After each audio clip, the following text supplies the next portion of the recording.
There are 5 factors that impact your credit score: your payment history, credit utilization, length of your credit history, credit mix, and new credit. As you can see, the most impactful are I know it is a blessing. Yeah. Lift up my eyes to the hills, I'm blessed, oh man.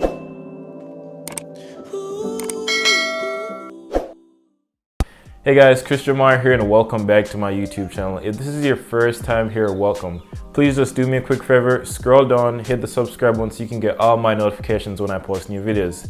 On this channel, what I do is I give tips on how to build better money habits, and hopefully some of that information helps you to create your best financial future. With that being said, today I want to talk about everything you need to know about credit scores. Okay, so first things first, what is a credit score? So your credit score is a number between 300 and 850, and it basically depicts how likely you are to pay your bills on time. The higher your credit score, the more likely potential lenders will loan money to you. Your credit score is based on your credit history, which includes your number of open accounts, your total levels of debt, and your repayment history. And I'll go into some detail to kind of break all of those down. Okay, so who creates credit scores? So credit scores are created by 2 companies. The most popular is FICO, which stands for the Fair Isaac Corporation. The second company is VantageScore. VantageScore, they're a little less popular as many lenders or most lenders actually use FICO. And I want to say at least 90% of lenders actually use FICO. And I believe FICO was the first company that kind of created this model where, depending on your risk profile, they could give you this score. And both of these companies get their information from 3 major credit reporting agencies. These include Equifax, Experian, and TransUnion. And if you've ever taken out some type of it, I'm sure you're familiar with one of these companies, because lenders will typically let your credit score from this company is whatever it may be. Okay, next thing you need to know. So I know some of you probably have wondered, why do you have more than one credit score? And this is because the 3 companies that I mentioned just before this, Equifax, Experian, and TransUnion, all collect and report their information differently and independently of each other.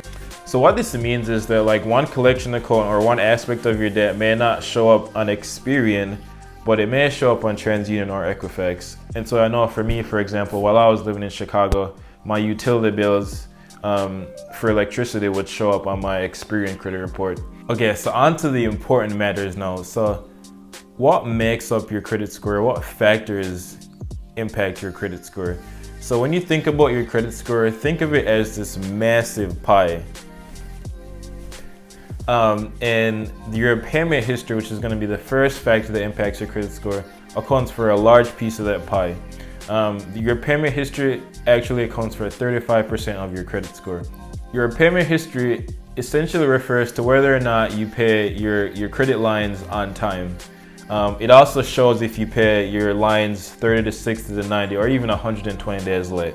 The second piece of the pie is your credit utilization. So the way to think about credit utilization is essentially think of it as a fraction. So it's the total amount of revolving credit you're currently using over the total amount of revolving credit that you have available. Putting this into numbers, say you apply for a credit card and you get access to a credit limit of $10,000.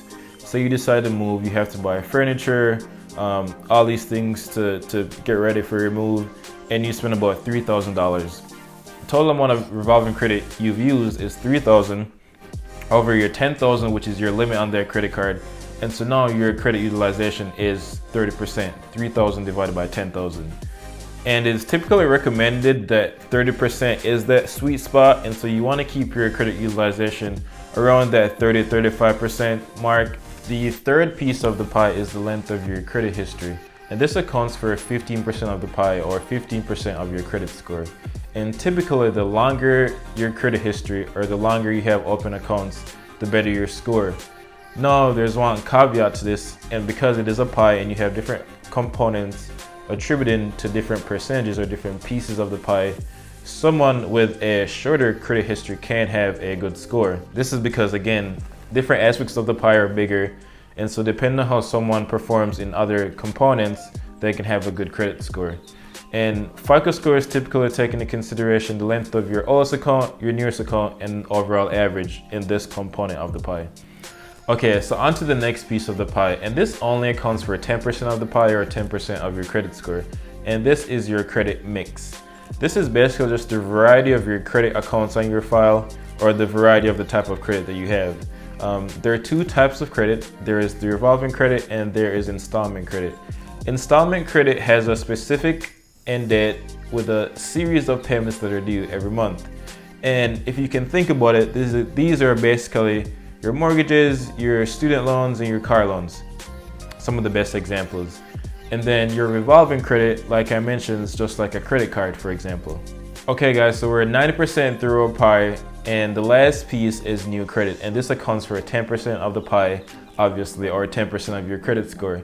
And so what this means is, if you open a lot of new accounts within a short period of time, this is gonna shorten your credit history, indicate risk, and lower your score. So now to recap, there are 5 factors that impact your credit score: your payment history, credit utilization, length of your credit history, credit mix, and new credit. As you can see, the most impactful are credit utilization and your payment history, accounting for about 65% respectively. So you really want to just keep these 2 in mind, and obviously if you can't keep all of them, then that's even better. So we've come to the end of this video, and if there's anything that you feel like I missed about credit scores, or if you have any more questions, please comment below. Or if you have any more questions, please leave a comment below. But overall, if you found anything valuable in this video, guys, please like, comment, share, subscribe, tell a friend, and see you in the next video.